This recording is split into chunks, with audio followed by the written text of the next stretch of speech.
आटा नाचे खातिर कोयले बानी डीजे के साथ ठीक है। होते दोपहरिया में गारदा उड़ा दे, ट्रैक्टर पर डीजे बाजी सबके झुमा दे ठीक है। किसी से हार मानेंगे नहीं, छक्का सबके छोड़ा देंगे ठीक है। किसी से हार मानेंगे नहीं, छक्का सबके छोड़ा देंगे, छक्का सबके छोड़ा देंगे। चिकन चिली खाएंगे, नया साल मनाएंगे ठीक है।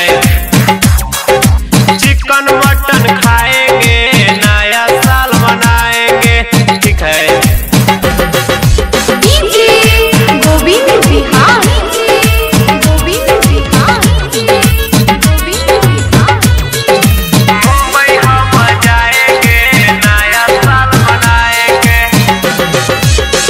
दोपहरिया में पार्टी हम करम ठीक है। होते दोपहरिया में पार्टी हम करम, दोस्तन के साथ में डांस खूब करम ठीक है। हैप्पी न्यू ईयर बोलम होते भोरे भोरे, सब खुशहाल होई लागी थोड़े थोड़े ठीक है। केहू नहीं बोली हमर साथी के गाना बजाएंगे ठीक है। केहू नहीं बोली हाँ सिद्धार्थ के गाना बजाएंगे ठीक है।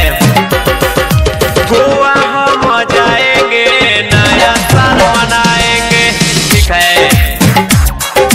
मुंबई हम जाएंगे, नया साल मनाएंगे ठीक है। ऐसे करेंगे धूम धड़ाका, कभी नहीं भूल पाएंगे ठीक है। ऐसे करेंगे धूम धड़ाका, कभी नहीं भूल पाएंगे, कभी नहीं भूल पाएंगे। चिकन मटन खाएंगे, नया साल मनाएंगे ठीक है।